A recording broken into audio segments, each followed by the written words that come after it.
Oh, it's a great day to have a great day because the NBA is back. It's Tuesday, October 21st. You are listening to Pace and Space.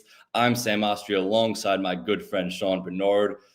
It's a beautiful day. The NBA is back. Finally. It's been a long summer, a long off season, it feels like. But we got games tonight, real meaningful games. We've made it, Sam Oshtry, that the long days of summer are over, that the wait without basketball, the withdrawal can be subsided here. NBA basketball is back. So excited diving into it with you. We still got a lot of kind of preseason action to dive into here, some expectations, some top players, some championship predictions, awards, and everything else. It's ready to hit the ground running once again. Not only is the NBA back, but the NBA is back on NBC. That's right. And the hat, look, got some merch Yeah, out you here. see this? NBA Good on looking hat. NBC tonight. Yeah. For the first time since I think before I was born, to be honest with you. It's been that long. And it's kind of weird. I was reading about it today. I didn't realize you're gonna have to watch the first game on NBC for us on the East Coast, and you're gonna have to switch over to Peacock to watch the second game, which is Warriors Lakers. So it's gonna be it's quite the adjustment getting used to the broadcasters, the studio teams, switching your streams back and forth. But there's going to be nationally televised games every single night moving forward with the three broadcast packages: Amazon, NBC, and ESPN. I think me complaining about how difficult it is to watch games is like the biggest old person trait of Yeah, mine. I'm not complaining about it. I just didn't realize it. I am. I'm complaining about it. I don't want it to be complicated. I don't want to have to think about it. I want to flip on the TV and there to be NBA basketball. But nonetheless, I'll figure it out. I'll sort through it, and I will make it work. League Pass might become not extinct, but it won't be as prevalent when there's nationally televised games every single day. Because I love League Pass, and I love even like the red zone thing that they introduced to League Pass a couple of years ago. If there's a night where there's 12 games and you can watch all those games in a red zone like format with someone back in the NBA studios hosting, those have been awesome. But a lot of that might become extinct, but we'll see. A lot of adjustments to make. And I know Stream East a fallen soldier these days as far as the streaming service game, but it's still alive and well out there if you're looking in the right direction. So for those non-cable subscribers or anything, there are ways. Don't let it panic you. All right, so let's talk about the NBA. Let's talk about this season. It's going to be a massive predictions show, a big preview of the NBA season. We're going to break down a bunch of awards. We're going to give our picks to win the conferences, to win the NBA Finals. We're going to talk about some confusing teams. We're going to talk about the Lakers a little bit, LeBron's legacy with the Lakers in the aftermath of some reports yesterday where it was a tough day for LeBron online. He was getting dragged left and right, which I'm sure Rich Paul was on the phones trying to do some damage control because they love to control the narrative over there. But it's Lakers have been in the news, so we're going to talk about the Lakers. But let's start with a conversation about the best players in the NBA. And this really started last week when we were debating the Cavs over under win total. And I said Evan Mobley is a top 15 to 20 player in the NBA. And you said, no way. Right. And you said you could come up with 20 players better than him, and you can't. 30. And 30. You tried to. You didn't do it successfully. So let's just talk about our top 20 players. We're going to break this down first for our top 20 to 11 players, and then we're going to go to our top 10. So let's just bring this up. Our top 20 to 11 players in the NBA. And to kind of set the ground a little bit, we are viewing this as how good they are at basketball in its current form. This is not start a franchise with. This is not a potential thing. This is how they are in their current form. We're ranking NBA players. Yeah, absolutely. And so it's just going into this season. So here it is. My list real quick, just to read it. And there's a lot to get to. I'll let you nitpick what you want. But I got Joel Embiid 20, Kawhi Leonard 19, Karl-Anthony Towns 18, Jalen Williams, Evan Mobley 16, Jaylen Brown, Anthony Davis, Paolo Banchero, Devin Booker, Cade Cunningham, and then we'll get into our top 10. First, give me your biggest nitpicks with this list.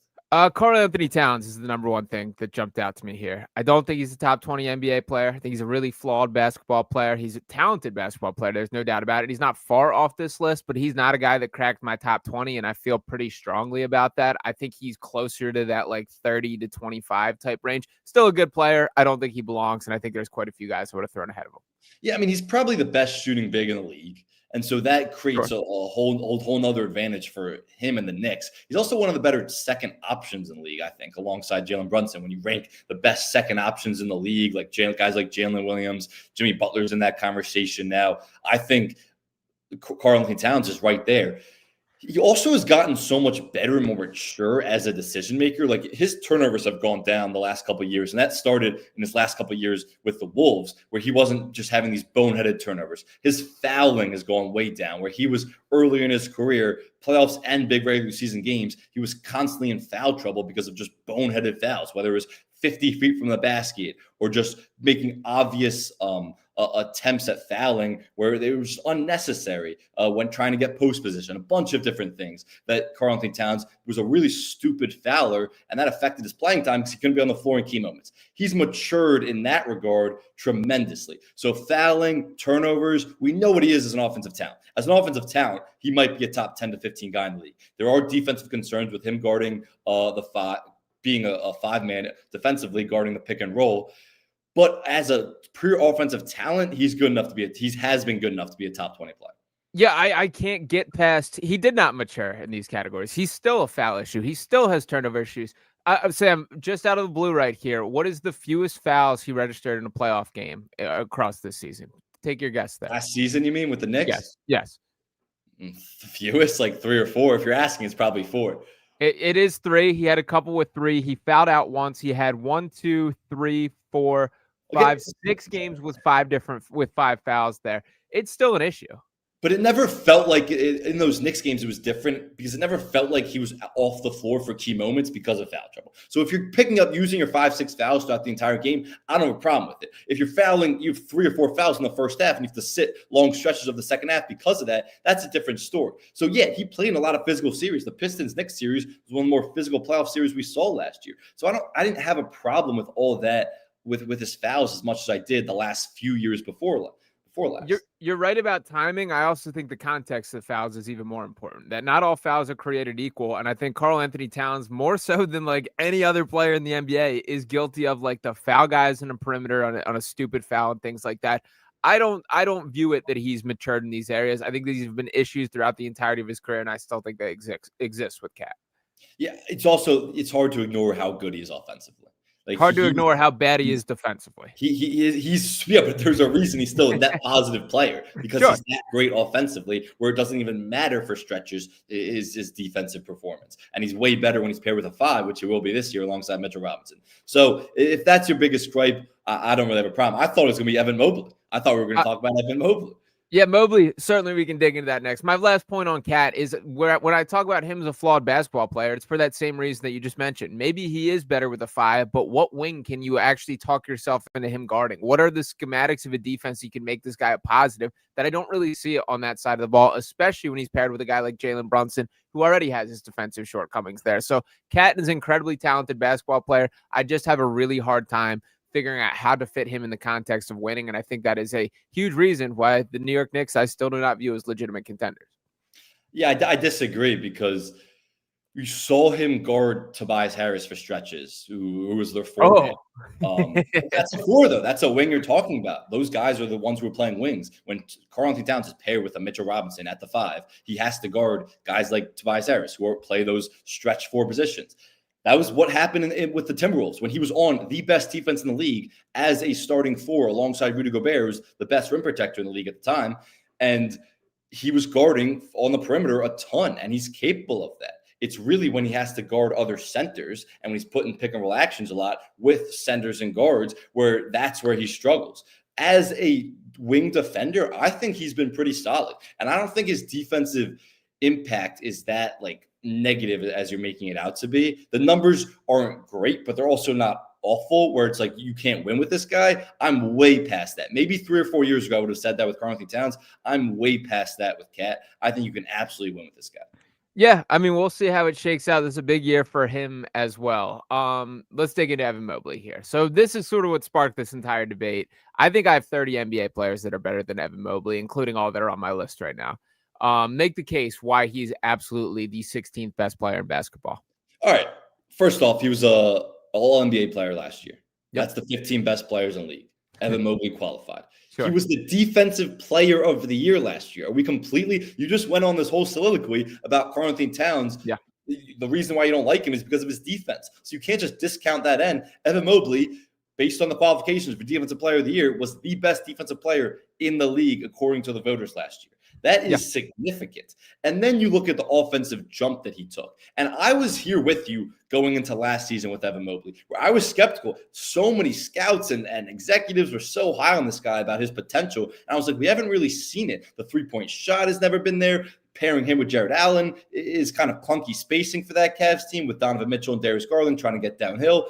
But then you saw Evan Mobley's jump offensively. And a big part of it was what Kenny Atkinson did with him when they played with a ton of pace, put Evan Mobley in short roll situations, had Evan Mobley operate as a hub as the top of the key. His shooting got way better. He tripled. He almost nearly tripled his three-point attempts per game last year, but he still stayed the same percentage, around a 37% three-point shooter. His scoring average increased last year. He became a much reliable passer. Him and Donovan Mitchell operating the pick and roll. Him as a short roll playmaker, as a decision maker. His drives were way up. He was getting to the free throw line way better.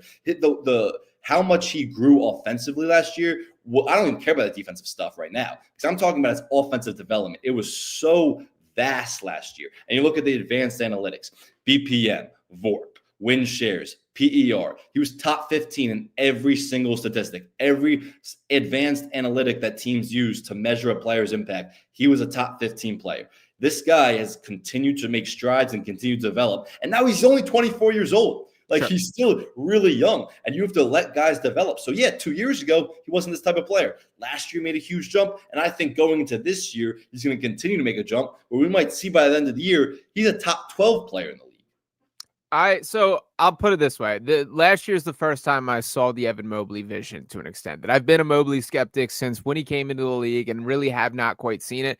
The defensive player of the year thing, it was Victor Wembanyama's award, who obviously he did not meet. Yeah, okay, so he's the second best defender. There's no shame in that. As long as Wemby's healthy, he's going to win it for the next 10 years. And I get this is an apples to oranges comparison, so we can't exactly do it. But, like, Amin Thompson, I think, is a better defender than Evan Mobley. Bam Adebayo, I think there's a case. Like, Bam was in the running, and Evan Mobley won it for a reason.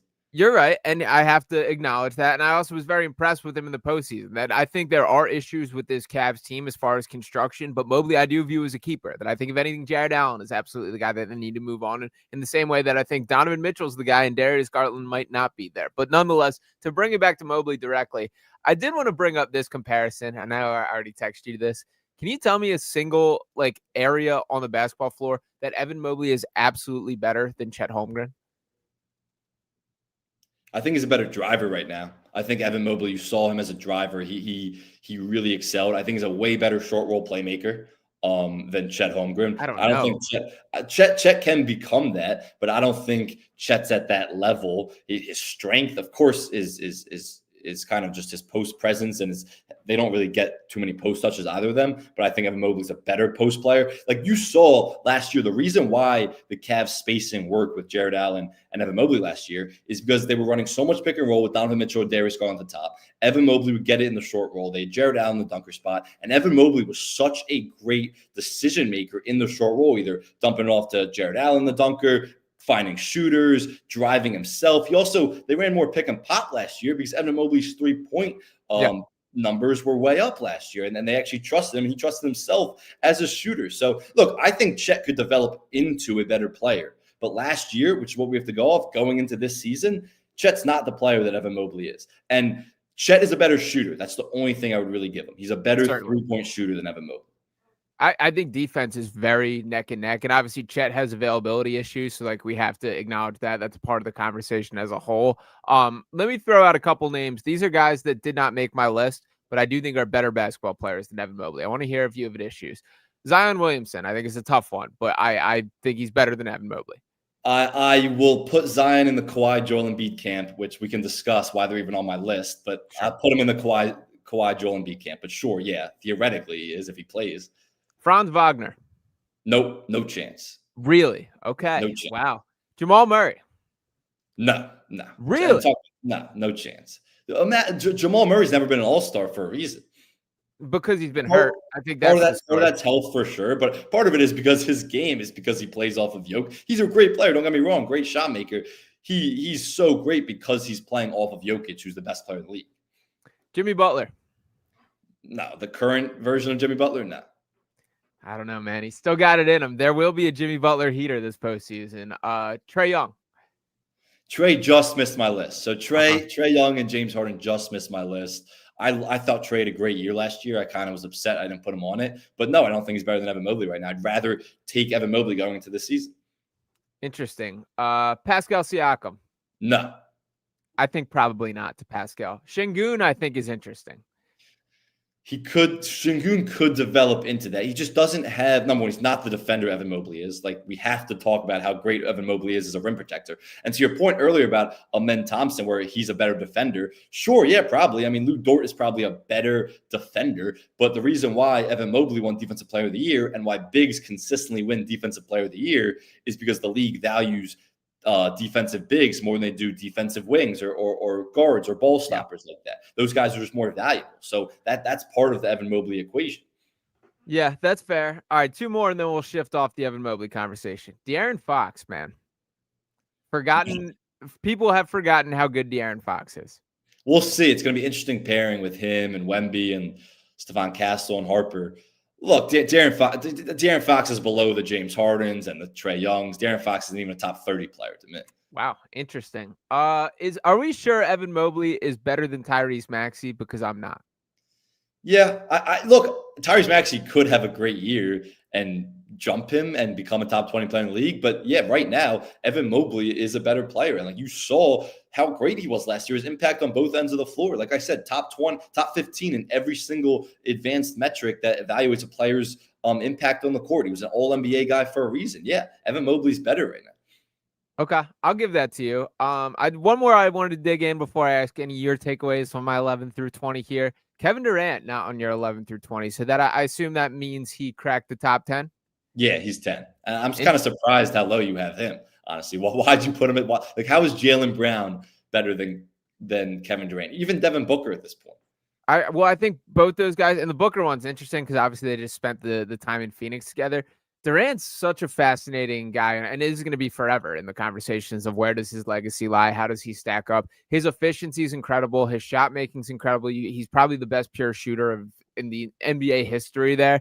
I just think, like, I don't want to call them empty calorie statistics, but I think there is something to, like, it does not move the meter the way you would hope it is for a star. I think you feel a 20-point or a 25-point Jaylen Brown performance a little bit more than you feel a 25-point Kevin Durant performance. And I get 25 points is 25 points.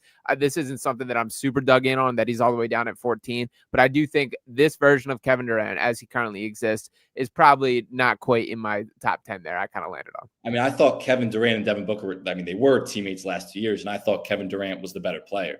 So, look, I get your point from a legacy standpoint of he has an impact in winning, and I think there's a lot of evidence to back that up, the way LeBron or Steph has or other guys of his era. But, like, does Devin Booker as the best player on the team? Does Jaylen Brown, which we're going to find out this year, a really flawed Jaylen Brown, I feel good about, yes. Jaylen Brown, I feel good about, yes, on that. But I mean, finals MVP, he's a guy who I think there's been a lot of stretches in this Celtics lore where he's sort of been, if anything, 1B with Jason Tatum. And I think there's been stretches where he's been the 1A guy on a very, winning basketball team there. I feel good about Jaylen Brown. He has the limitations to handle all those things, but I feel confident Jaylen Brown at this stage of their careers is a better basketball player than Kevin Durant. The other one, I mean, our biggest discrepancies on this list is Jalen Brunson. But before we get there, I would like to show our top 10s. And the other one is Joel Embiid, who you have, to spoil it real quick, you have as the 5th best player in the league, which is a little ridiculous. And I have 20. And look, like most lists, when you look at most of these lists, they don't even have him top 40, or some don't even have him top 50. Which is nuts. My whole thing with Kawhi and Joel Embiid is, like, I wanted to put them at the tail end of the list because I wanted to discuss them. But you can't be considered a really good basketball player or top 20 basketball player if you don't play basketball games. And Kawhi's a little different than Joel Embiid because Kawhi, when he's healthy, he's a top 10 player easily. And when Joel Embiid's at his peak and he's healthy, he's probably a top 5 player. But Kawhi's played double the amount of games that Joel Embiid has played over the last 2 years. So Joel Embiid's on a different category of his own. But you can't. How can I possibly rank someone higher than 20 if he doesn't play basketball games? He's really good when he plays, but you can't be really good if you're not actually playing. I'm not in a best ability as availability guy. I'm just not. I just disagree with that. It is. That's like a fact. Like, if you're not playing basketball, you can't be good at it. But I'll take a guy who in the games that Joel, and obviously like we're at a tough spot in the Joel Embiid discourse right now. It's tough to predict like Yeah, it's exactly tough to rank him. yeah, what he's gonna look like this year. I won't lie, if there is a little bit of prisoner of the moment of me of he looked pretty great in the preseason moment that we saw him. He looked skinnier than I can ever remember seeing him. He moved like what I wanted Joel Embiid to move like without a brace on his knee there, that I am optimistic about this. I think when I kind of stacked up these conversations, all of these guys, I think to project them as they are, you're hoping can get there. Versus we've seen Joel Embiid be that dude, that he is less than 2 calendar years removed from being one of the direct consensus top 5 players in basketball. I'm not so sure that door is closed, and I think he deserves a little bit more of the benefit of the doubt than he's gotten. It's been a long 2 calendar years since then, though. And But not really. Like it's impossible. It's really 1 year. Like even the Knicks series that he did not look like himself. The dude scored 50 points in a game that series. The dude was the best player. He came back like before that Knicks series for that playing game. He didn't play most of that season. Sure. I mean, he was on pace. You want to know his stats before that he went down with that? He was unbelievable. He's going to win MVP again that year. Going into that year, he was going to be the best per minute scorer in NBA history. Yes, he was, under no exaggeration, having the best season in NBA history of any player. That prior to the injury, on a per minute scoring basis. And everything, and impacting winning, and like everything about it. 34.7 points per game, 11.0 rebounds, 5.6 assists. He was shooting 52.9% from the field, 38.8% from three, putting up just unbelievable stuff. It's a bummer we never got to see that end and that he went down. I think it was 37 games that he played that year, or whatever the case may be. I still think that guy is in there, and I think a lot of people have buried Joel Embiid a little bit prematurely. Yeah, but he hasn't played. Like he didn't play most of that season. He still dropped 50, but he looked not great. And we know what's come out since then of how injured he was in that Knicks series. And then last year was a complete wash. And look, there's optimism that he's going to play this year. He's going to play the opener. He played a preseason game, which was insane that he actually played a preseason game. And looked good. Yeah, he looked pretty good. So I didn't watch that live, and but I saw like everyone reacting to it. Like you would have thought this guy looked like the best player since LeBron James came out of high school. He was that good. And I went back and watched it, and he looked good. He looked solid. I mean, I wasn't like overly blown away or impressed, but look, it was a preseason game. He was just getting his legs under him, getting some reps in. But that's remarkable that he's even going to play. But like I can't put him as a top 10 or 5 player in the league until he actually can play for 3 straight weeks, play basketball for 3 straight weeks. And we have not seen him play basketball for 3 straight weeks in over 18 months at this point. And so that's the biggest concern of why I can't rank him earlier. And same thing with Kawhi. Like I love Kawhi, but Kawhi can't finish the season healthy, or he can't start a season healthy. He can't go 3 months at a time without getting hurt. And it's like, how can I put a player top 20 when I know these other players are actually going to be available? Because you can say you don't like the term, but the best ability is availability. It just is. It just is. If you can't play basketball, you're not a good basketball player. It doesn't matter. It's like the guy who was always in high school, or the guy in your neighborhood who was like, "Oh, I was a great high school basketball player. If I didn't tear my ACL, mess my knee up, I would have been a great college player." It's like, all right, it's all theoretical we're talking about. You can say not that. The same thing. Not the same thing whatsoever. It's theoretical of I could have been good if I played basketball. These guys don't play basketball. Would you trade Kawhi Leonard for Buddy Hield if you were the Clippers right now? No. Buddy Hield played 83 games last year. That's a good retort. It's still relative. Like we're talking about the top 20 players in the league. I'm not ranking him compared. But the best ability is availability, Sam Oshtry. Compared to the best players, I would put like a Cade Cunningham or a Paolo Banchero over Kawhi Leonard, because I know those guys are going to, even though Paolo had some injuries last year, I know those guys are going to be consistently playing. That's why they're over them. I think Kawhi's a better player than both those guys when he's fully healthy at this point of his career. But those guys are ahead of him because I trust them to play. It's that simple. And a lot of these guys on this list, same thing with Joel Embiid compared with a lot of these guys. It's relative to when you have another great player. If you're comparing it to a guy who's not even top 100 player in the league like Buddy Hield, it's completely different. So in the 37 games that Joel Embiid played, not last year, but the year before, you don't think he made more of an impact in those 37 games than I would say 90% of the league across their whole season? They know, because how did they finish the year? They finished with in the play-in. They had to win a playing game, and then they had to play the two seed, I believe it was, the Knicks, and then they lost. So no, his impact wasn't that great relative to other great players in the league because they were still a 7 seed because he missed that many games. You kind of proved my point with that. I don't think so, because Joel's impact still stands there. I mean, I don't think we'll ever. We're talking about is the player, how great they are, is how much they impact their team in winning basketball. I'm gonna try and pull up this record now. I know I have it. It's like 32-7. I want to say it was, or 30 and whatever those numbers. Yeah, he played 39 games. I believe they were 32-7 in games that Joel Embiid played. They were unbelievable. That team was unbelievable, and Joel Embiid was playing the best basketball of his career. But like we've seen throughout his career, he couldn't maintain it because of health. Very, very valuable, I would say, to be in that spot there. All right, let's shift gears and move to the top 10 before we drop the gloves. A little Jalen Brunson. All right, let's move to the top 10. But before we do, I want to play a voicemail, because this voicemail, guys, keep sending voicemail. We got a few. Yeah. We're going to play the best ones. You can leave us a message at 856-295-1602. You hate some of our takes. You like some of our takes. You have a question. You want us to answer something. Leave us a voicemail or email us at paceandspace.show@gmail.com. We're going to play a voicemail here. Not that we got too many, but we're going to play one of the voicemails that we got because it's going to transition in right to our next debate about where Sean has ranked Jalen Brunson. That's right.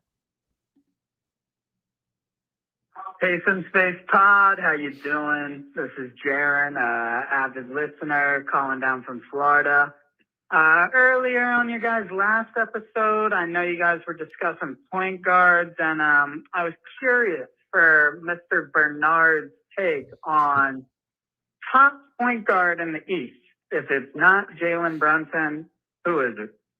Please look forward to your answer. Thanks, Payson. It's a good question, because you said that last episode, and I looked up that was absurd. I don't even know who you could possibly have ranked ahead of him. But based on your list here, you have, first off, it's absurd you don't have Jalen Brunson as a top 10 player. Even more absurd that you have Cade Cunningham ahead of him. As we transition here to our top 10 players in the NBA, that there's a lot to get to, honestly. We did the Joel Embiid thing. I have him 20, you have him 5. Jalen Brunson's the biggest omission for me. And I can't possibly understand how you don't believe, other than being a massive hater, that you don't believe Jalen Brunson is a top 10 player, or how you believe that Cade Cunningham's better. So make the case. I feel like I got to look you in the eye for this one here, Sam. Look me in the eye. So I'll start off with the best point guard in the Eastern Conference. I think the answer to that is Tyrese Halliburton. We are putting him to the side because of the Achilles injury here. I will bring up the Cade Cunningham conversation. Now, we're not going to have the conversation of who has more accolades, who has done more, because Cade Cunningham simply could not have accomplished as much as Jalen Brunson, given the length of time that each of these has been in the league. Cade Cunningham is coming off his age 23 season. At his age 23 season, he was an All-NBA third-team player. He averaged 26, 9, and 7, and led a team to the postseason, and an absolutely atrocious organization, I might add. What was Jalen Brunson doing at age 23, Sam Oshtry? Why is that relevant? Why is that relevant to the conversation we're having about who's the best player entering this season? Age isn't a relevant factor. We haven't brought it up because it's not relevant. It's best player entering this season. Who cares what Jalen Brunson was doing at 23? You're right, and I'll put to the side the fact that he was playing 17 minutes a game coming off the bench for the Dallas Mavericks. But to speak about Jalen Brunson in this current form, that obviously these two went head-to-head in the postseason. Now, I'll start off with, I think it's far more impressive the fact that Cade Cunningham not only took the Pistons to the postseason, but took the Knicks to 6 games when being wildly outclassed from a talent perspective. Cade Cunningham was that dude, and I know he didn't shoot the ball well from the three-point in the playoffs there, that he shot below 20% from 3, which certainly diluted the stats. Still had a triple-double, still had 3 double-doubles, still was a guy that averaged 25, 8, and 8, and I thought was the best player in several of those games there. I did want to bring up the question of who do you think is the best player that Cade Cunningham has ever played with, Sam Oshtry, if we want to get into the team success aspect of things here? It's not just it's a good question. I think the answer is Tobias Harris, by the way. I mean, I like Jaden Ivey, but now he's starting this year injured too. Malik Beasley is a huge loss for them, which is a big reason why I'm not as high on them. Look, it's a fair question. I'd have to go back to some of those Pistons teams when Cade got drafted. It's a fair question, but this isn't even about team success. I'm not going to say the Knicks had more wins or the Knicks went further in the playoffs. Those guys went head-to-head in the postseason. Can I ask you a simple question? Sure. Who scored more points in that postseason series? Jalen Brunson, but I would say How Cade many? is By how actually many? that I don't know offhand. By about 40 more points. Sure. 40 more points he scored than the guy who you think is better than him. Who averaged more assists, averaged more rebounds, They played averaged better the same. They defense. averaged the same assists, right around. They averaged the same assists. Both it was 8 or 7. It was pretty much the same. It was like 0.4 off. So they averaged pretty much the same assists. Who shot better from the field? Jalen, for sure. Jalen. Who shot better from 3? Jalen, absolutely. Shot, and he didn't shoot well from 3 at all, but 33% compared to 18%. Who was the better clutch player? Who had more clutch points? Final 5 minutes when the game was within 5 points. Who was the better clutch player in those games? I assume Jalen Brunson. Jalen Brunson. How in the world can you rationalize saying Cade Cunningham after what we saw at those two guys go head to head? Forget the series result. Look at those two guys' impact when Jalen Brunson was getting murdered, bringing the ball up the floor by Asar Thompson, who's an incredible defender. And look, it's not like Cade was being guarded by scrubs. He had OG and McHale and all those guys. They're both facing tremendous defenders, but Jalen Brunson was getting picked up full court by Asar Thompson, who's one of the best on-ball defenders in the league, and then dropped him to hit a game winner in his face. So it's not even a question about who is the better player, because we just saw them go head-to-head in the series. And forget the team success. Forget who won it. Who was the better player? Jalen Brunson was. Not even up for debate. Well, for starters, for the series angle, what happens if they call a foul on Josh Hart when he does foul the three-point shooter there? The Knicks probably win the series. This was not a dominant Knicks won the series. They went to 6 games, and every game was close, with Cade Cunningham having a far inferior supporting cast behind him. We're talking about, like, if we're going to go, I'll go Malik Beasley, who I think you can have the conversation for the wider scale of his career, but in that series, I thought was absolutely the second best player on the Pistons for that.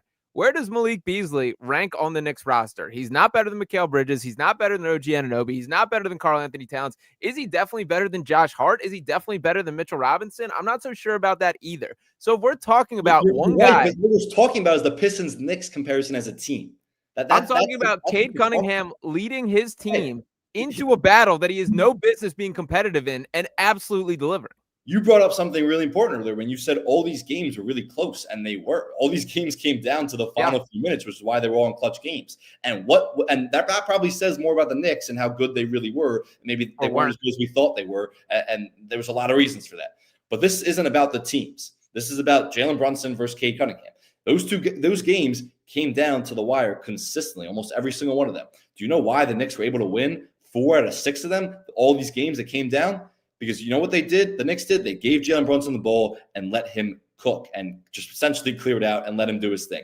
You know what the Pistons did? They didn't have a guy to do that. They could give Cade the ball he wanted. But the Knicks gave Jalen Brunson the ball, which is why he led the playoffs but before the finals in clutch points, dominated Cade Cunningham in that series in clutch points because they gave Jalen Brunson the ball because he was the best player in that series. Pistons couldn't just give Cade Cunningham the ball and let him cook. And that's a big reason why. So you're saying all these games came down to the wire, which is true, but the Knicks got the edge because they had the better player and the best player in the series, which oftentimes happen in playoff series. I would say the better team is certainly important. Better team and the better best player. And I think it's like, I mean, Cade Cunningham sets the tone for this Pistons organization in what I would say is a similar way to what Jalen Brunson does for the New York Knicks here. I think, if anything, you have to recognize these guys as equals, that Cade Cunningham has absolutely played his way into that conversation. Defensively, he's better than Brunson. I do think he's a better playmaker than Brunson, even though if that specific sample size, things did not play out. He's absolutely a better rebounder. And the same amount of assists throughout the whole year, too. Cade Cunningham to me, I think reads the game better than Jalen Brunson. I just do feel that way, that I think he is a more advanced playmaker than Brunson's a score first guy in a way that I don't think Cade is the way I would put that. Yeah, I think Brunson's a score first guy for sure, but I don't look at that as a negative. I sure. Look at that as positive because Brunson's still a great passer and a great playmaker and excellent operating out of the pick and roll, and now has other teammates where his scoring was a little down last year because his shot attempts and his usage and volume was all down because he has such great teammates, and it'll probably be down even more this year because they're trying to accomplish something like win a championship, and that's a reflection of the team. But there's just no argument you can make for how last season went, how that playoff series went, for what Jalen Brunson has done for the Knicks, that Cade Cunningham is on his level. And he might get there. Cade's awesome. Like, Cade is the future of the Pistons. He's great. I still have him as my 11th best player in the league. So it's not like I'm discounting Cade, but there are levels to this. And Jalen Brunson is a different level, which is why, as we pull up these top 10s again, I have Jalen Brunson as the 7th best player in the entire NBA. I just don't think you're giving Cade nearly enough credit for taking the Pistons where he took them, pushing that series to 6 games with basically zero help whatsoever. But Jalen did that with the Knicks when he didn't have a lot of help early on in his career. Those teams were still better. Those teams were still better than last year's Pistons team. Debatable with an injured Julius Randle. It was a completely different team. I wouldn't say that year they beat the Cavs and lost to the Heat. That team with Julius Randle, who was hurt in an awful playoffs. I don't think that team was that much better than the Pistons this year. Once again, best player that Cade Cunningham has ever played with. I think the answer is Tobias Harris.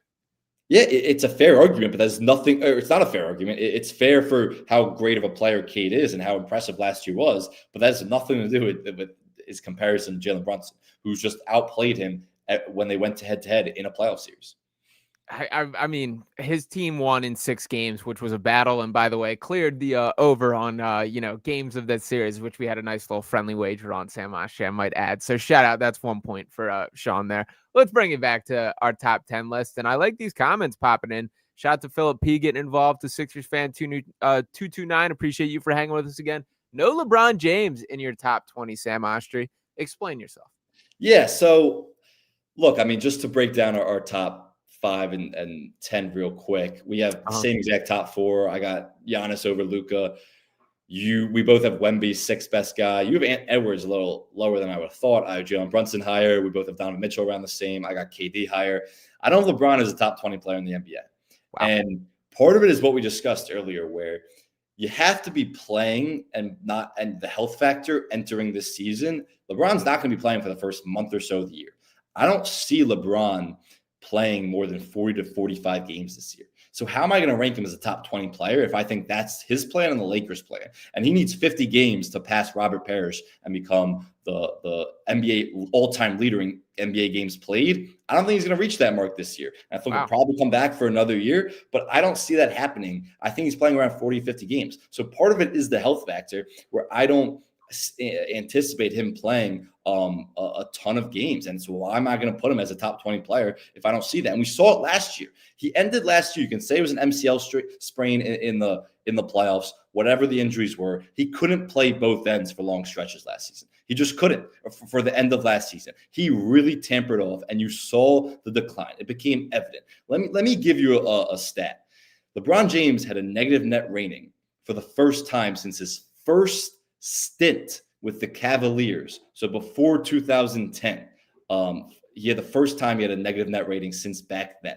He was the only real player for the Lakers who played meaningful minutes who had a negative net rating. It was a -6. That is concerning and shocking in a lot of ways that LeBron, one of the most impactful players on winning this game has ever seen, maybe the most impactful, was actually a detriment to his team. And it's because he can't play both ends anymore. What you saw for stretches of the playoff series against the Wolves, where he was great defensively, but he would give you nothing offensively. He would just hide in the corner. And in certain games, it was vice versa. He wasn't playing at all defensively, but he was great offensively. All of his advanced statistics that we discussed, BPM, win shares, PER, all of it declined last year. His impact wasn't as good as it once was. I don't think he's going to be playing as much as a lot of people think he is this year. And I just don't see him as a top 20 player. Like I can go through all these guys, Evan Mobley, Jalen Williams, Jaylen Brown, all of them I'd rather have on my team entering this year than I would LeBron James.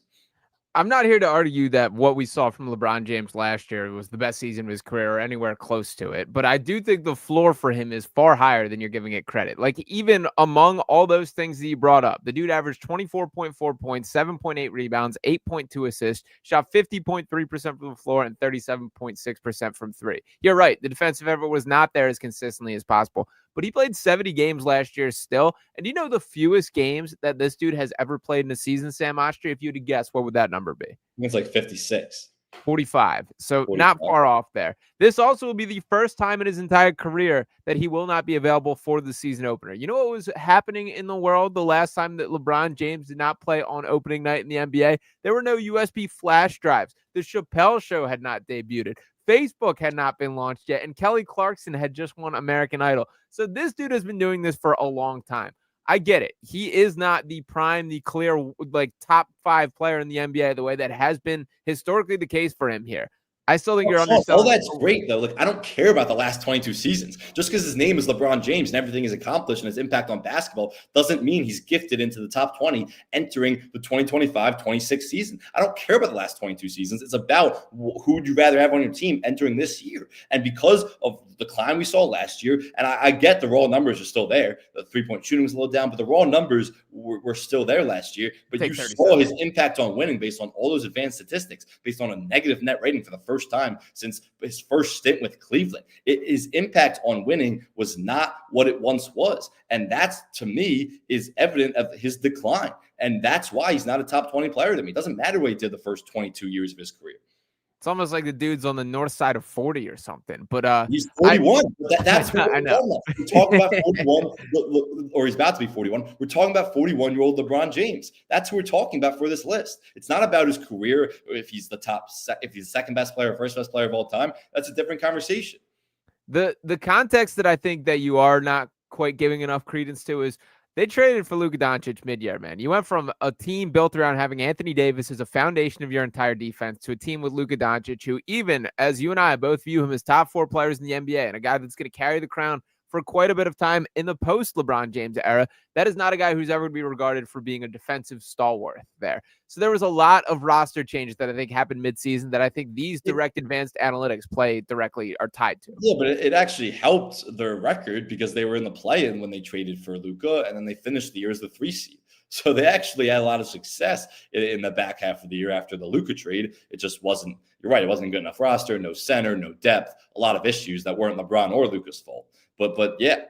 Yeah, I'm certainly not critiquing the Lakers for making the trade. When you get Luka Doncic, you absolutely won't. Like, they do that 10 times out of 10, 100 times out of 100, and rightfully so. But I do think, like, everyone should have accepted, and we sort of all talked ourselves into it a bit as the season progressed last year. When you bring in a player like Luka Doncic, you have to change the entire construction of your team, and they really did not have a chance to do that last year. I honestly don't think they did a great job of it this particular offseason. If this does play to your strength or your argument a bit more, I do think you're being a little bit strong on LeBron here.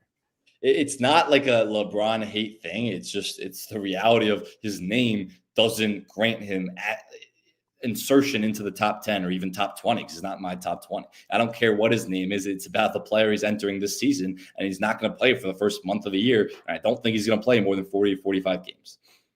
I like this comment from Philip P. real quick. The Lakers' third best player it's got to be Austin Reeves, like pretty clearly, right? 100%. Yeah, he's going to get paid this summer. If it's by the Lakers or someone else, Austin Reeves is getting a huge payday next summer. Where does he stack up amongst third options in the league? Do you think Reeves is that dude? You're a Reeves believer, aren't you? I love Austin Reeves. I think, like, in the post-LeBron era, and the Lakers should and won't want anything to do with LeBron James after this season, which should tell you a lot about where he is as a basketball player. The fact that the Lakers won't even extend him and are probably going to want off of him after this year tells you a lot. But I will say that for an Austin Reeves, where he's the third option, I could see him being a second option as alongside Luka, similar to the role that Kyrie Irving played. Like when he was the secondary ball handler, secondary scorer, played alongside Luka, Kyrie really excelled the year they went to the finals. I can see him having the same impact as a secondary guy. So I hope Austin Reeves plays alongside Luka throughout his career. He has to be better defensively, but I'm a huge Austin Reeves fan. As far as where he's a third option in the league, he's got to be one of the better. If not, like, it's him, it's Chet. It's like, if you want to call it Darius Garland or Evan Mobley a third option, those guys, those are the top 3 options I can think of. As Paul George, of course. Yeah, he might be like the at this point. Those are the top 3 options I can think of off the top of my head, and Reeves is right up there. Yeah, I like that. And because what I'm talking about with LeBron not playing a lot throughout the year, Austin Reeves is going to be a second option for most of the season, at least half of the season, based on my game played prediction for LeBron. Yeah. Let's run down this list a little bit. So we're both in agreement. Nikola Jokic, the clear number 1. I do think you have him a bit more of a pedestal than I do, as far as I see a world where Shai Gilgeous-Alexander could pass him this year. I don't think you view that the case, do you? Who's that? SGA? Yeah, no, I don't see that. I think Jokic is. I think there's a massive gap after Jokic, and he's so far ahead of Gilgeous-Alexander in the competition. And we'll talk about our MVP picks.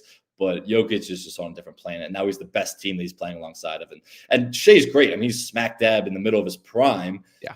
but it's hard to replicate the numbers they did last year, which were really historic numbers in terms of the assists, blocks, points, rebounds, assists, 3-point percentage, stuff that hadn't been done since like Michael Jordan. So it's hard to replicate that. And I think Jokic is on a whole nother level.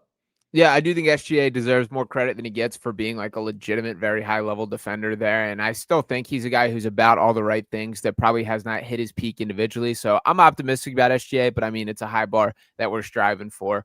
You went Giannis over Luka. I assume that is because of defensive impact there, which I have no problem with that. Is that your take?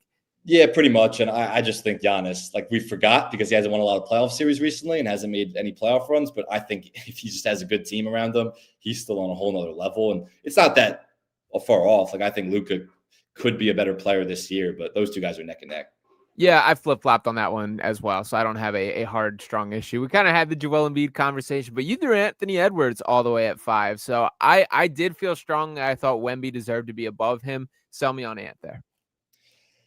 I think Wemby could jump him this year. It's just we haven't seen it from a whole season from Wemby just yet. So I'm a little skeptical to put him in the top 5. But look, putting him in the top 6 is a lot based off potential. He's the best defensive player in the league. Yeah. It's not even close. Yeah. Just in terms of his impact on drivers and guys who are trying to get to the rim and how they turn around because they're scared of when he's protecting the rim there, and he can move his feet. He has switchability, and they're saying the guy is 7'7" now. Like that is absurd, man. Like, ridiculous. Like it doesn't even matter how tall he is at this point. He still moves like a guard. He can shoot.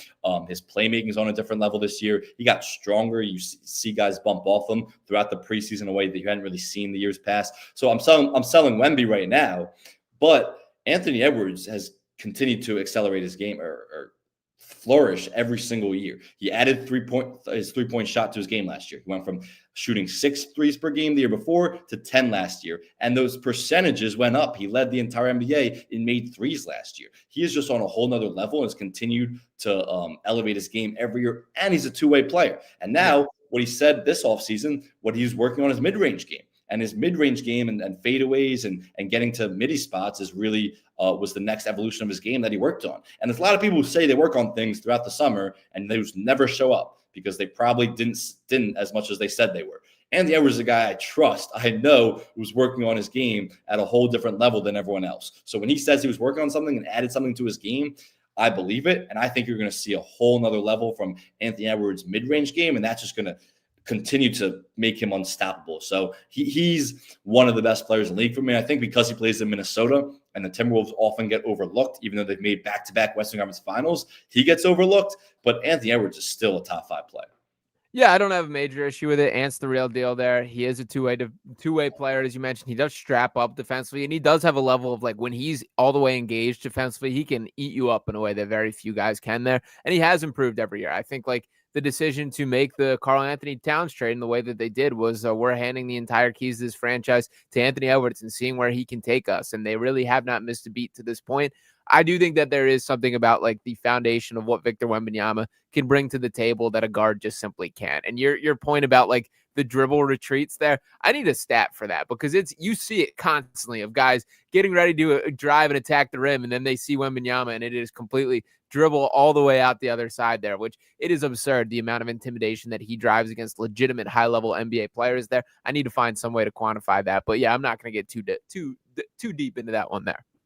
Yeah, so I don't really have any other disagreement with this list. Obviously, we went over the Jalen Brunson stuff. We went over the Kevin Durant stuff. We have Donovan Mitchell around the same. Look, I think Donovan. And shout out Mitchell to ring his praise a little bit because he's a guy that I think, as I sort of sorted through this exercise, was higher than I expected him to be. But I feel like he has to be. That I think he has earned that. We saw the regular season success last year, and he's a guy who, in any of these postseason shortcomings that he has had here, I've never felt like Donovan Mitchell deserves the blame. Like, he is a guy that I think has risen to the moment, has had some really good playoff flashes there.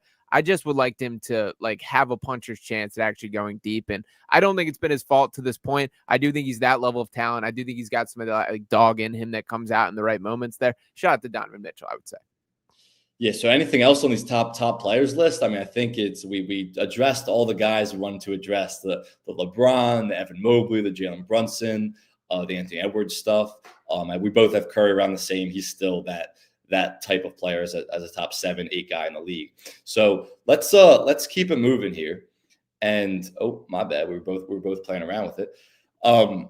So we went 50 minutes on the top players in the league, and we were gonna set up a conversation for just talking about like LeBron's legacy here. And I mean, I don't know if we want to go how long on it, because I asked you to come up with one word to describe LeBron's Lakers legacy. But he was in the news yesterday because of an excerpt from this book called A Hollywood Ending: The Dreams and Drama of the LeBron Lakers by Yaron Weitzman. Actually came out today. I was lucky enough to be sent a pre-order, and I'm almost done the book, not quite done. But an excerpt from this book came out, and it's really about LeBron's Lakers tenure and the drama surrounding it. And it got me thinking as I was reading it, was LeBron's tenure as a Laker a success? And what the report yesterday was about Russell Westbrook and how he kind of didn't like LeBron. They didn't have a good relationship because of how phony he was, how fake he was, this persona he put on for the public, but it was different privately. And I've said that about LeBron for years. And I think that's why he's very unlikable. As many fans as he has, and LeBron stands there are out there who clamor for him to be the best player in the history of the NBA. There's a lot of guys who don't like him. It's because of that phoniness and the fakeness, which is not just something fancy. Obviously, his teammates saw that. And so there was an excerpt from the book you should buy the book, but also on the ringer.com was that excerpt. And so I asked you to come up with one word for LeBron's Lakers tenure. So we shouldn't go too long on this because we still want to give our predictions, but one word to describe LeBron's Lakers tenure. He's been there for 7 seasons, 1 championship, a couple missed playoffs. What's your one word? Anticlimactic is my one word for the LeBron James era in Los. Yeah, I felt like when he did make this decision I'm going to ride off in the sunset in the bright lights of Los Angeles, that I'm going to be a Lakers. I'm going to be one of these guys that joins the likes of the Kobe Bryants, the Magic Johnsons. You can go down the list of all these Lakers stars here. And I just do not feel like he's kind of fit that mold. That, yes, I understand that he won the championship in the bubble. Yes, I understand that relative to the rest of the NBA, that the Lakers have been far more successful than plenty of teams out there. But it's never felt to me like LeBron James has sort of become a Lakers star in the way that I imagined things would be. I'm going to remember him during his days at the Miami Heat. I'm going to remember him for his days at the Cleveland Cavaliers in both stops in that. I'm not so sure that I'm going to remember LeBron James for the things that he did in Los Angeles when I'm really reflecting. And I'm sure I'll remember the highlights. There will be the moments. It just has not felt like it has been the match that I expected it to be. So I went with anticlimactic as my word. Yeah, so I think that's a good word. I wanted to say disappointing. What I really came away with was unimpactful was the word I came away with. Unimpactful is LeBron's Lakers tenure. And it's not all his fault. Look, he's been there for 7 seasons. Obviously, won the championship, had 1 Western Conference Finals appearance, 2 missed playoff appearances, including that first year there, and also 3 first-round losses. So 1 remarkable run, but it's not all his fault how that run went down because it happened in the bubble. So when you say his impact and all the great players who have come through Los Angeles and won multiple championships, he had to at least win 1, but he's only won 1. And the guys who have left Laker legacies have won multiple. And it's not just that he won 1, it's that the 1 didn't really resonate with the fan base because of COVID. I'm not saying some Mickey Mouse championship or not a legitimate championship. I mean, if it was an 8 seed that won it, maybe, but Lakers were the best team in the league all year that year. It was them and the Clippers. One of those teams was going to win it anyway. So the fact that they did, I'm not going to discount it. There's factors that help them. There's factors that hurt them in terms of certainly factors that hurt the Clippers of why they couldn't come over the hump in the bubble. But regardless, there was no parade. There was no home games at the Staples Center throughout that run. And it just didn't have the same impact on Los Angeles and on the Lakers fan base that other championships would. So it's not all his fault that the Lakers' best season that they had was during COVID and they had to go to this bubble environment and win it with no fans in attendance. But it also it impacts his legacy and how Lakers fans views him and how the city of Los Angeles views him is part of his legacy. I mean, there's a relationship with Kobe, which I'm not going to get into right now, but that hasn't always been the best relationship. And it was also the fact that he came in the aftermath of Kobe. They had a lot of down years, and he definitely rebuilt that franchise in some ways. I'm talking about LeBron now, but he was never going to be Kobe. It was so soon after Kobe, who spent 20 years there, won 5 championships, was so synonymous with Los Angeles, so synonymous with the purple and gold. He was never going to be Kobe. So following those footsteps was never going to be easy. And I just don't think he left the impact. we're talking about like it's over now. He probably has a year left. This is probably his last year. We're assuming he's not going to win the title this year with the roster they have and the point he's at in his career. But Never know. he was never like a Laker, if that makes sense. The way these other guys were, the Shaqs, the Kobes, the Magic Johnsons, the Kareems, the James Worthies, all these guys who were Laker legends. His jersey won't be retired there.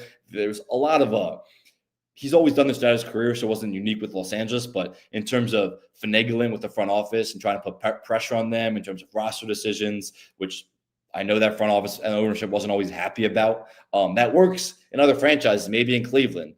This is Los Angeles. This is one of the most historic franchises in the NBA. So for all those reasons, it's just the word for me was unimpactful in a way that he was still in his prime, and it was closer to the end of his prime, but he was still in his prime. He was still the best player in the NBA when he went to Los Angeles. And they didn't even make the playoffs that first year. And they had to trade for Anthony Davis, and then they became a champion, but he had way more disappointing moments as a Laker than he did memorable moments. Yeah, I think you nailed it with like him not being a true Laker. And I think this plays into the conversation for sort of the phoniness angle that you mentioned there.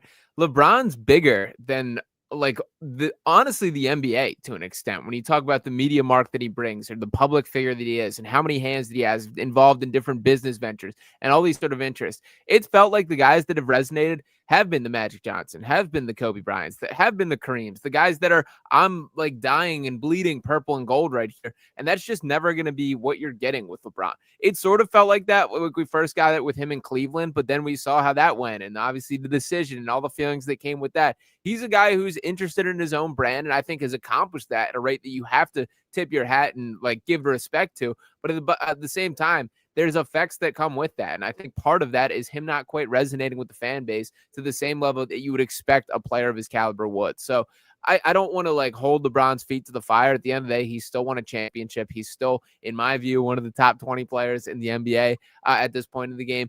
But I do think it is fair, like from all definitions, to feel a little bit empty from what this like end of career in Los Angeles has become. Yeah, we're on the same page with that. And look, a lot of LeBron talk, a lot of LeBron hate, you could say, on this podcast which was unintentional, but that's just the nature of, I guess, NBA shows. Because LeBron, even though he's not playing when the Lakers play tonight, his name still sells. So let's last question: when do we see LeBron James this year? I think mid to late November, probably closer to late November. I think we'll miss around a month. It wouldn't shock me if it goes on a little bit longer than that. I was going to say December was going to be my prediction. Yeah, I mean, I know you think that he's dragging it out. I also think it's a real injury. I think the back thing is serious, and I think the particular injury he's called, however you pronounce it, is from sciatica from people who've had it in the past. Like, it really affects your nerve, how you walk. I mean, the back is connected to everything. So I think this is a pretty serious injury. They're not going to rush him back for. Yeah, we'll see. We'll see if it's a serious injury. We'll see what he's actually dealing with when he does get back out there. But we can transition this. Go ahead. All right, so let's go through all of the awards, and let's give our award picks, and then we're going to give our finals picks. But we don't have to go too long on the awards. We'll probably agree on some. But let's go MVP. Jokic is the favorite at plus 215. Shea is plus 250. Luka Doncic is plus 440. Wemby, fourth best odds, plus 850. Giannis, plus 1,300. Anthony Edwards, plus 2,000. Who is your MVP pick for this season? My MVP pick for this season is Giannis Antetokounmpo at those plus 1,300 odds. I think he's going to have to put up some absolutely absurd stat lines for this team to be remotely relevant. I'm encouraged by sort of the locked-in vision that he seems to be expressing himself with, that I won't lie, I'm a little bit of a victim to watching the highlights, watching the practice clips that are getting out there in Milwaukee, and it does feel like he is really taking on the leadership mentality here, that he is going to do everything possible to give this team a chance. He's still one of the best players in basketball very clearly here and has a puncher's chance every single time that he steps on the floor. I understand this is not the super team that we kind of hope for, that he can elevate to like a true championship contender, but I do think that plays to his favor to an extent from an MVP perspective. So if we're just talking about the most valuable player to their franchise, I do think Giannis Antetokounmpo is going to be the answer at the end of the season. He's won the award before. We know he can get the job done, and we'll see if it does match this year. But yeah, Giannis would be my pick. All right, my Wi-Fi is going in and out a little bit. You got me? I got you. All right, so I don't have Giannis or Luka, partly because of the wins played, the team wins that you have to get to qualify as an MVP in this league. And neither of those guys are playing with good enough teams right now. Like you almost always have to be a top 3 or top 2 seed in your conference. The rare exceptions were Russell Westbrook, the year that he won with the triple doubles, when that was absurd stat lines that he was putting up. He was a 6 seed. Jokic won it as a 6 seed once, but again, he put up historic numbers. So I'm going with the favorite. Jokic is the best player in the league. I think everyone's recognized that. The only times he's been topped over the last 5 years was Shea beat him last year when he had a historic season. And then Embiid had a historic season too with the scoring title and everything he was doing from the per minute scoring numbers. So those were only 2 times that Jokic won or lost the MVP. And part of that was also voter fatigue. Guys, when Jokic won it the year before, they didn't want to vote for him again. Shea won it last year. We're going to be reminded that Jokic is the best player in the league. And he finally has an amazing team surrounding him again. You know, a lot of what's been the knock on him is his team doesn't win enough games. And when Shea's team is winning 68 games in a season, how are you going to give it to Jokic, whose team is winning 18 fewer games? I think his team is going to be right there as a top 2 seed in the West alongside the Thunder. So I think Jokic is going to have a good enough season where voters are going to be reminded, this guy's the best player in the league. Why are we messing around with this award? Unless Luka or Giannis do something historic, but I don't think they're going to have the team success to back it up. Jokic is my MVP pick. Yeah, I mean, he's the favorite for a reason. I'm not going to punch back on any of that. He absolutely has a fair chance at it. And like, if everything clicks, like, you know, he's the favorite for a reason is where I circle back to. I do think Giannis and Luka are both in spots where they have a chance to put up some pretty historic stuff and they can win the award in that direction there. But yeah, I think the sports books do have this priced correctly that Jokic is the betting favorite. All right, so let's move on to Rookie of the Year. Cooper Flagg, obviously the overwhelming favorite, and even the Flagg versus the field markets. Flagg is the favorite. The field is about plus 115. You got Dylan Harper in the mix, Trey Johnson in the mix, VJ Edgecombe. Who is your Rookie of the Year? And I mean, we're probably both going to say Cooper Flagg, but who's your non-Cooper Flagg Rookie of the Year? Yeah, I'm not going to say Cooper Flagg straight up here. Really? I'm going Ace Bailey is my pick for Rookie of the Year because of the opportunity that he's going to receive. Even with Cooper Flagg, who's as NBA ready as any prospect will come or any number 1 pick will come here, I don't think he's going to put up the stat lines that like persuade people to win these awards. And we're kind of grading on a curve here because his numbers are still going to be absurd by typical rookie standards. And he's going to be in play for this award. There's no doubt about it. But there is Anthony Davis there. There is Klay Thompson there. There is Kyrie Irving here. There is PJ Washington. There are bodies on this team. I think when you look at a guy like Ace Bailey, that he's going to be able to shoot the ball 20 times a game if he wants to. And I think we're going to get into a little bit of this like good stats on a bad team versus mediocre stats on a good team in the Flagg versus Ace Bailey debate here. But I think Utah wants to lose. I think they've made that quite clear. I think they're going to allow Ace to play through his mistakes, which he needs to do at this stage of the game. So I'm going to lock in Ace Bailey there, even though for good reason, Cooper Flagg, the heavy favorite. I got Cooper Flagg. I don't see any way Cooper Flagg is not going to win this award unless he doesn't play 65 games and meet the requirement. I actually disagree, where I think the opportunity is also going to be there for Cooper Flagg because of the situation he's in, where, they're looking to win now, and they have a big roster in Anthony Davis. But Cooper Flagg is going to be the number 1 shot creator on this team. It's him and D'Angelo Russell are going to assume most of the point guard and ball handling responsibilities. So he has a huge role in this team until, of course, Kyrie Irving comes back and Cooper Flagg can take a back seat, which that's part of why I don't really project the Mavs to be that good or a playoff team. You're relying a lot on a rookie, but I think the opportunity is going to be there. So the numbers are going to be there. And Cooper Flagg, the hype around him is so absurd that even if his numbers aren't as good as some guys who have great opportunities on a bad team, they're going to reward Flagg because he's actually on a team trying to win now and because of the hype surrounding him entering the year. So Cooper Flagg is going to win the award. But if there's a guy that wasn't going to win the award, it would be Igor Demon. And I've talked about this before. I like the Ace Bailey pick a lot. I think the opportunity is going to be there. You need the opportunity and the shot volume to win this award. Igor Demon's going to have those same opportunities. It's a bad Nets team. They're going to try to limit the shot attempts that Cam Thompson and Michael Porter Jr. get and limit those touches as much as possible. If that means their minutes are going to be reduced, so be it. But they drafted 5 rookies, and they have to give those guys opportunities. And their top rookie was the 8th pick, was Igor Demon. And I love him as a prospect. I think if his shooting improves, because he wasn't a good shooter at BYU at all, bad free throw shooter too, he's really going to become one of the best rookies in this class and a legitimate prospect and pro player where you can potentially build a franchise around him if his shooting gets there. But I love the pace he plays with. Is as a passer, his decision maker out of the pick and roll. I love Igor Demon. So I think he, as a long shot, plus 10,000 he is right now in most books, he would be my pick if it wasn't a flag. I'll also note that, mark my words right here, there will be the contrarian of, are we sure Cooper Flagg deserves this award? That those will begin to pop up mid-season. Yeah, but there won't be enough. Probably true. But I will say that I'm just going to have that bookmark. I guarantee you that those takes, whether it's Gilbert Arenas or Paul Pierce or whoever the case may be, those will be flying at some point this season. I believe it. There's a reason we don't listen to those guys talk basketball, even though they are entertaining. All right, keep it moving. Defensive player of the year.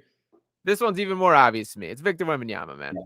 Yeah, I don't think we have anything less to say. I mean, the raw numbers in terms of block rate, but also the advanced stuff. He's the best defender, and as long as he's healthy, the next 10 years and meets those 65 game requirements, he should win it the next 10 years straight. He should break all the records in terms of most defensive player of the years won, which I believe Rudy Gobert and Dwight Howard and maybe one more guy own those honors with 4. And by the way, this bet is just straight up: is he going to play 65 games or not? 100%. And he hasn't, or he didn't last year. So that's why he didn't win it last year. So that's the only reason for taking someone else. Right. All right. Most improved player. We got Amen Thompson as the favorite, plus 1,000. Matas Buzelis, Josh Giddey, plus 1,100. Andrew Nembhard, plus 1,200. Benedict Mathurin, plus 1,500. Denny Advida, plus 1,600. Shaden Sharp, plus 1,600. And Asar Thompson, plus 1,800. I do like the Benedict Mathurin call because of the backcourt in Indiana and the Halliburton injury. You can go down the list here, but my pick is Matas Buzelis here. Put some respect on my boy's name. He's going to be an all-star this season. I'm ready to go that far. Matas Buzelis will be an all-star this season. I'm ready to go that far. He's going to be the best player on the Bulls, man. He's the face of the Bulls moving forward. I don't think enough people are fully aware of this. The athleticism is off the charts. He really took some strides forward as last year progressed. He has every opportunity in front of him that I like Kobe White. I like Josh Giddey. I think the ceiling of Matas Buzelis is far higher than all these guys that I have mentioned there. So sign me up for the Buzelis hype train. I would love to be the guy driving it. I'm with you on the Buzelis train, but I'm not going to I think he's going to be an unbelievable prospect. I think also playing with Giddey, the guy who pushes the pace a lot, and how athletic and fast Buzelis is really helps him. And the Bulls played with the fastest pace in the league last year. So that's a team that loves to run. I think that helps Buzelis getting out in transition and running. He's incredible. I don't know if he's going to be an all-star this year. That's a little hot takey for me, but I certainly think he's going to be a tremendous pro, and I wouldn't mind him most improved player. It's kind of a weird award. I mean, there's so many guys you could give to. I'm going to go with Asar Thompson, not Amen, who a lot of people think are going to win the award because of the role he's going to have playing a lot of one and a lot of opportunity as the primary ball handler for the Rockets without a point guard. But I think nobody's talking about Asar Thompson as much as they are his twin brother Amen. But Asar is awesome. We know the defender he is. He's right on Amen's level as a defender. But he's just as athletic, but not as good of a ball handler or shooter. But I think if he continues to make those jumps in his game, which he should this year, he can easily win most improved. The Pistons need him. No Malik Beasley. Jaden Ivey's out again to start this year. The Pistons need Asar Thompson to make the offensive leap, and I think he will. He missed some last year with a blood clot, which is why he went a little under the radar. But I think Asar Thompson's going to be the most improved player this year. Yeah, it's interesting. He's very clearly like more of a wing compared to Amen, who's more of a guard. And that's fascinating to me based on the fact that like obviously they're twins. And I would assume like kind of had, the exact same upbringing with that. But he is more of like a traditional wing in comparison to his brother there. You're 100% right that there is a direct need from him on this Detroit roster. I've generally been a believer in his talent. I'm certainly higher on Amen overall and do think that he's going to end up the superior player. But Asar can still play, man. That is a guy who checks the boxes that you hope for as far as like the theoretical 3-and-D type player. And I think there's more juice to him than just that. So I don't hate the take. The opportunity is there. I would like to see it. I wish I was a bit more sold on Asar than I am. All right, sixth man of the year. John Collins, a favorite. Nas Reed right behind him. DeAndre Hunter, Anthony Simons, Terry Eason, Ty Jerome, Jordan Clarkson, Josh Hart. Who you got? Go to Anthony Simons here. That I'm buying some Celtics stock. We've talked about it a lot. I do think that's a guy who's going to get in there and absolutely light it up. I think there's a chance that he ends up as starter, which could dilute this a little bit. But purely from a talent perspective, the role perspective, and opportunity, Anthony Simons is my pick. The only reason I don't love Anthony Simons is I think he's not going to be on the Celtics after the trade deadline. I think they're probably going to get rid of him. So I wouldn't feel comfortable taking him because he won't be in a 6-man role after that year. I still think he will be, for the record there. I Maybe. think He also could start a lot. Like if you start enough Yeah. games this year, I don't know if you can be eligible for 6-man. I think he's going to start a lot for that Celtics team. I got Jared McCain.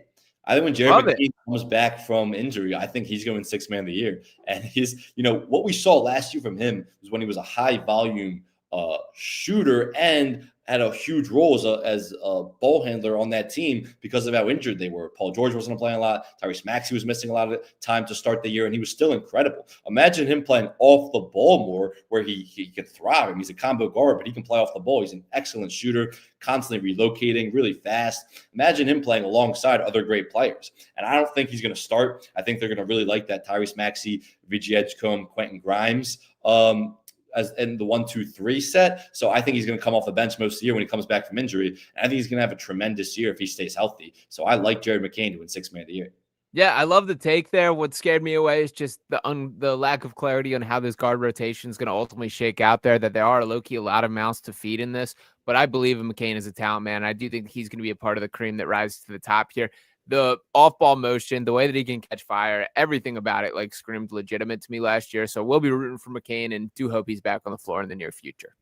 All right, Clutch Player of the Year is an award, but it's kind of a dumb award. I don't even know why they introduced that. Jalen Brunson will probably win again because he's probably the most clutch player in the NBA. But we'll move past that. Let's go to Coach of the Year, the final one. Who's your Coach of the Year winner? Joe Mazzulla is my Coach of the Year winner. That I do believe the Boston Celtics are going to exceed expectation. I think he's going to get a lot of credit. That I was sort of a Mazzulla skeptic when he first took over that job. I think the dude is the perfect blend of just absolute insane person who cares about basketball and a guy who's willing to put the work in. I think he has the respect of the players. I think he's gotten a little bit more confident in his own shoes throughout these past couple seasons. And I think this is the year where it's looked at as like, okay, this guy can actually coach. It's not just because the Celtics are loaded. So give me Joe Mazzulla.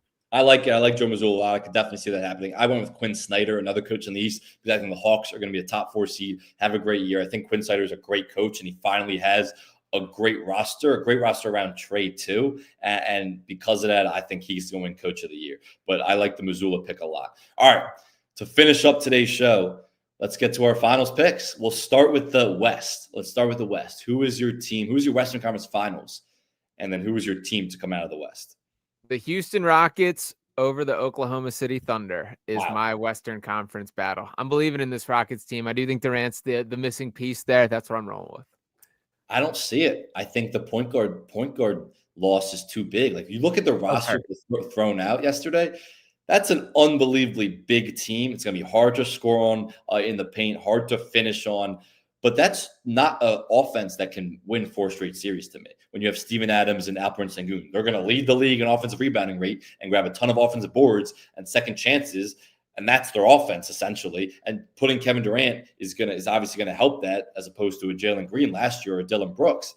For sure, he's on a whole nother stratosphere as those players. But they don't have a point guard. Like they don't have a point guard to run the show. And Kevin Durant needs a table setter to help him at coming off pin downs, coming off different pick and roll scenarios, empty sets, all this stuff. It's not Kevin Durant doing it himself. It's just not.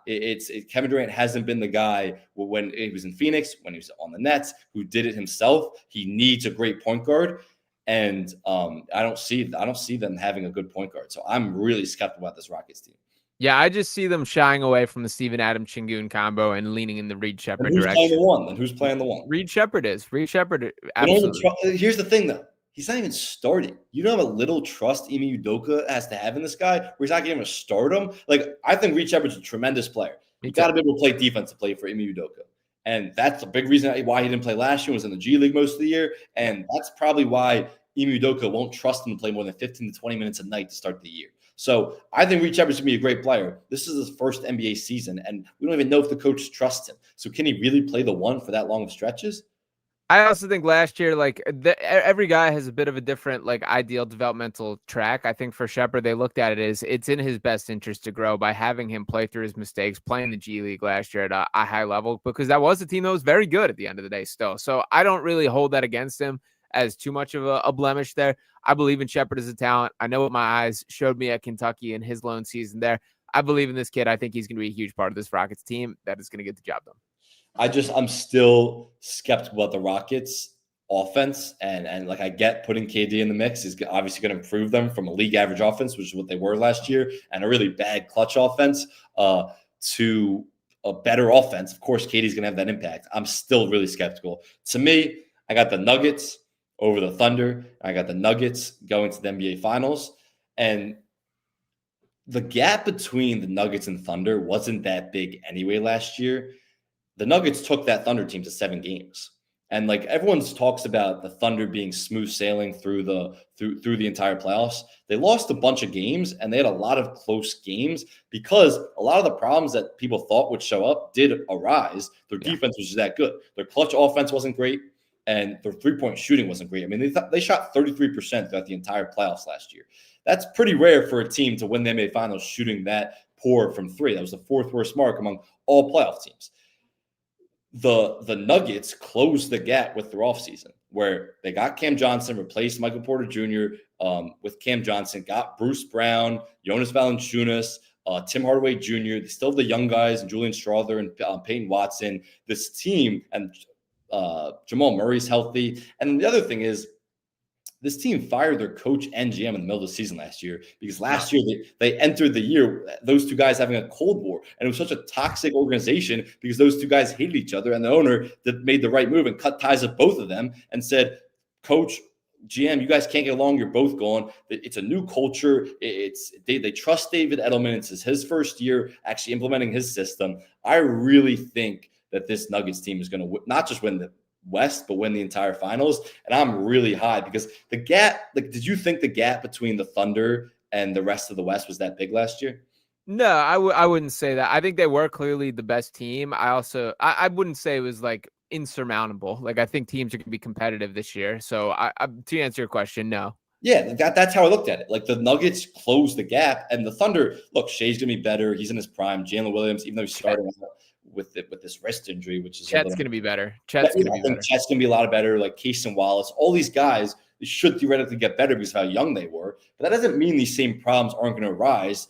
There just won't be good enough, or the rest of the West will be better, especially the Nuggets. Like, this Nuggets team took the Thunder to 7 games last year. The Nuggets got way better. The Thunder brought back pretty much their entire roster. We saw that with the Celtics even 2 years ago, where the whole thing was why they might not be able to win a championship was their late game offense. They constantly resort to one-on-one basketball. They don't move the ball as well, and that's why they can't win a championship. They won a championship. A lot of it was because of their path. Maybe the rest of the league, rest of the East wasn't as good. Last year, they win a championship. It's not like all those problems just go away. Those problems are still prevalent, and that we saw that with the Celtics last year, and that's a big reason why they lost to the Knicks, because of their offense in tight situations goes a lot to just one-on-one isolation basketball. That's not sustainable. Same thing with the Thunder. It's not the same thing with the Thunder, but in terms of the three-point shooting and the clutch offense, I don't think those problems have gone away because they won a championship. Their defense is that great that they overcame it last year, not this year. Jokic is the best player in the league, and the best player in the league is going to win the championship this year. I got the Nuggets winning the West and the finals. All right, who you have coming out of the Eastern Conference that they're defeating? All right, I got the Knicks. Surprised. Yeah, shocked. I really only see it as a 2-horse race between the Knicks and the Cavs, and so I got the Knicks. I feel like I've talked about the Knicks a ton. I don't really feel like I need to explain it. I think their defense is going to be way better with Mitch Robinson and Karl-Anthony Towns. Those two guys playing the 4-5. They're deeper, so they're going to have they're going to last more throughout the regular season and the playoffs. You're not going to rely on Jalen Brunson to dribble the ball a million times. OG and Mikal playing a million minutes. They got Gershon Yabusele, Jordan Clarkson, Deuce McBride. Josh Hart's probably going to come off the bench. I just think this Knicks team is too talented compared to the rest of the East. So I got the Knicks. Well, I do have the New York Knicks going to the conference finals here. Unfortunately, I have them falling at the hands of the Boston Celtics. And I have the Boston Celtics. Finals. That is correct. This is how I envision the season going for the Celtics, is that they're going to get off to a hotter start than people realize. People are going to go, oh, wow, Peyton Pritchard's like an actually good basketball player. This is not some off-the-bench guy that can score. Oh, wow, Jaylen Brown is a guy who's won finals MVP. Anthony Simons can score the rock at a crazy level. Joe Mazzulla is coaching at a very high level, that this team looks legitimate here. And then they get to the midpoint of the year, and they have to do that dance of, do we be sellers? Do we try and go for this? I understand that there's some pretty difficult cap situations that they have to look down the barrel of. But then you see Jason Tatum working his tail off in the training room, ready to come back, hungrier than ever. And that is the dude that carries them. That this postseason run will be the Jason Tatum show, coming back from the Achilles injury. And that team ultimately loses to the Houston Rockets in the finals. So you have the Rockets winning the entire thing? Correct. KD winning a championship away from the Warriors. Correct. That's an all-time. I mean, there's nobody who would benefit from their legacy more than a KD championship this year. Here's the problem with the Celtics thing. Yeah, your whole explanation is based on Tatum coming back and coming back 100% mentally and physically. It's the emotional toll of getting your confidence back post-Achilles while your team really needs you. I think it would be really dumb for him to come back, even if he's cleared. I don't think the Celtics will let him. But I'll put it this way. I think he's 100% coming back this season. I think there's no doubt about that. I disagree. I think if they're around the play-in, I don't think they're going to see it as worth it. And he'll want to. It's not a Jason Tatum thing. It's a Celtics organization protecting the player from himself. And that's what it'll come down to. Here's the thing. I'll give you that. I'll give you Jason Tatum coming back. Even I can't really imagine being a top 10 player if he comes back this season that soon. But let's say he does come back. They have no center. Who are they putting at center against the Cavs, who are playing two centers with Jarrett Allen and Evan Mobley, and the Knicks, who are playing two bigs with Karl-Anthony Towns and Mitchell Robinson? You're seeing the champions throughout the best teams in the league recently have been playing two centers. Celtics don't not just have two centers; they have zero centers. Who are they beating in a playoff series with zero center, except putting Luka Garza out there for 30 minutes? Neemias Queta can play a little bit. I'll throw that. That's going to be the leader in the clubhouse. Have fun. God bless. I also think like that's sort of in my mind is almost a positive that you're not going to beat these teams trying to out double big them. I think you have to space the floor, have to launch threes, have to play Celtics basketball, and that's what I expect them to do. They have not leaned heavily on the big man. Al Horford in his entire time there was not a guy that was getting the ball in the post or having any sort of production. These guys that play on the perimeter, shoot threes, same with Kristaps Porzingis. So I don't see them heading down that path, but I don't hold that against them. I think if anything, they're just playing their brand of basketball. But it's still rim protection. They don't have any rim protection right Queta, now. dude, I'm telling you, watch some Neemias Queta tape, man. He's barely played. He's barely played in this league. Like it's there's different levels to it, especially when you get to the playoffs. And they played KP and Al Horford together for stretches, which is that kind of that double big lineup. Two guys who can shoot, but also protect the rim really well. Kristaps Porzingis post up 2 years ago was one of the most efficient plays in basketball when the Celtics actually won the chip. I don't see a way that they can win playoff series against these big teams. Like, what are you going to do against Mitchell Robinson on the glass? Maybe the best offensive rebounder in the league. Dude, Queta, I'm telling you, man. Queta is going a lot of credit in a guy we've barely seen play meaningful minutes. Chris Boucher, by the way, also in the mix. That dude has never in his entire life missed a shot against the 76ers. I don't know how he is against other teams. The numbers don't back it up, but how he is in my head. But Chris Boucher can play. I don't see it. I got the Knicks, and I got the Knicks losing to the Nuggets. So Nuggets-Knicks is my NBA Finals, and yours is you got a really out there one. Rockets over Celtics. Yeah, that's what I landed on. That's an interesting one. I guess there's really only like 5 teams I feel like every year can win it. This year, those teams are the Knicks, the Cavs, the Thunder, the Nuggets, and I'll throw the Rockets in there, but I feel way more confident about the first 4 than the Rockets. Would you throw the Spurs in there? Nope, no chance. Okay. Wemby's never played a playoff game. Stephon Castle's never played a playoff game. Like even the Thunder, who were so young last year, and that's why everyone was skeptical of them. They still went through playoff scars. The year before, they were the 1 seed and they lost in the second round. You cannot possibly enter the playoffs and just make a run without going through playoff scars. It's never happened in the history of this league, and it never will. The playoff basketball is a whole different beast. So I could never see it for the Spurs. You forgot the 76ers too. In terms of what? Who can win it all? Yeah. Look, if all goes right, if everything goes right, I could see it. But it's a lot of things they got to go right.